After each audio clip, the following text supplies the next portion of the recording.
வணக்கம். இன்றைக்கி எல்லாருடைய ஃபேவரட்டான பக்கோடா ரொம்ப ஈஸியாக வீட்டில் இருக்கிற பொருள் வச்சே செய்யலாம் வாங்க. அதுக்கு முன்னாடி உங்களுக்கு குக்கிங் பிடிக்கும்னா நம்ம சேனலை சப்ஸ்கிரைப் பண்ணிக்கோங்க, அடிக்கடி வீடியோஸ் வரும். இன்றைக்கி பக்கோடா செய்கிறதுக்கு ஒரு 4-5 சின்ன வெங்காயம், பெரிய பல் பூண்டில் ஒரு பல் பூண்டு, சின்ன துண்டு இஞ்சி, ஒரு பச்சை மிளகாய் எடுத்திருக்கேங்க. அதை நம்ம அரைச்சிக்கலாம். அப்போவே நம்ம எண்ணெயை வந்துட்டு நல்லா காய வச்சிடலாம். பக்கோடாக்கு எண்ணெய் நல்லா சூடாகணும். இப்போ ஒரு கப் அளவுக்கு கடலை மாவு எடுத்திருக்கேன். இது பார்த்திங்கன்னா ஒரு 2 பேர் சாப்பிட்லாம் அந்தளவுக்கு. இப்போ இதை குறைப்பாக அரைச்சி எடுத்துக்கலாங்க. எண்ணெய் சைட் பை சைடு சூடாகிட்டே இருக்கட்டும். இப்போ நம்ம அந்த வெங்காயம், இஞ்சி, பூண்டு, பச்சை மிளகாய் அரைச்சி எடுத்தோம் இல்லையா, அதை வந்துட்டு கடலை மாவில் ஆட் பண்ணிக்கோங்க. குறைப்பாக அரைச்சா போதும், இல்லை இடித்து போட்டாலும் நல்லாயிருக்கும்.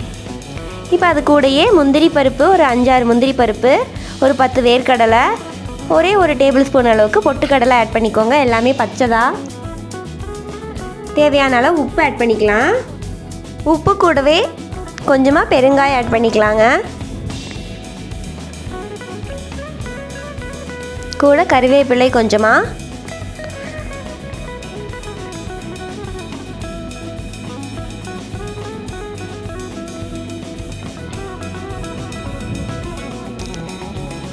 கூடவே காரத்துக்காக கொஞ்சமாக மிளகாய் தூள் ஆட் பண்ணிக்கலாம்.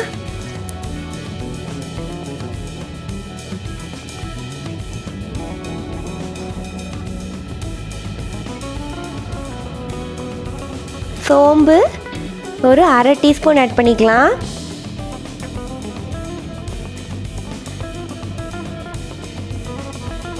அது கூடவே சீரகம் ஒரு 1/2 டீஸ்பூன். இது எல்லாமே வாசம் நல்லா இருக்குங்க. இதெல்லாம் மிஸ் பண்ணாமல் ஆட் பண்ணிக்கோங்க. மஞ்சள் தூள் லைட்டாக ஒரு சிட்டிகை அளவுக்கு மஞ்சள் தூள் ஆட் பண்ணிக்கோங்க.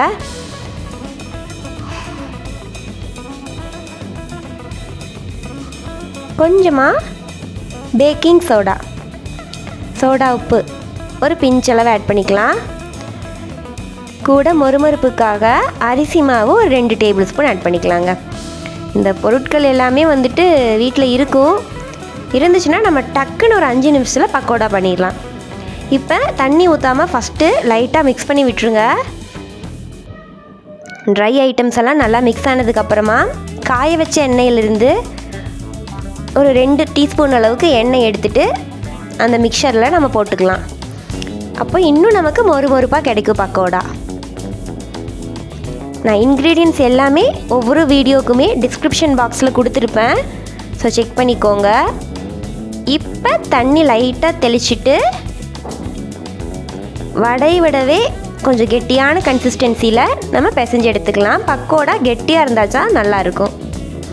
போண்டா மாதிரி தண்ணி மாதிரி பிசைஞ்சிடாதீங்க, நல்லா கெட்டி கன்சிஸ்டன்சியில் வேணும். இப்போ நல்லா சூடான எண்ணெயில் நம்ம போட்டுடலாம். இப்போ அடுப்பை மீடியம் ஃப்ளேமில் வச்சுக்கோங்க. போட்டதுக்கப்புறமா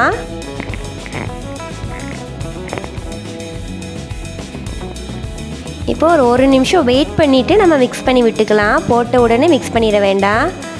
திருப்பி போட்டு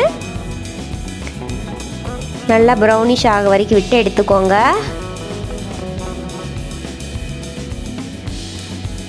அவ்வளோதான். நல்லா செவந்து வரும்போது நம்ம எடுத்துடலாம்.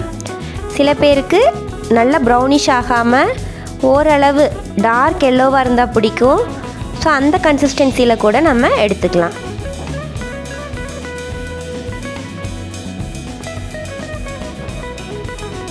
நல்லா தண்ணி விட்டிங்கன்னா போண்டா மாதிரி ஆயிரும். ஸோ கெட்டியாகவே எடுத்துருங்க.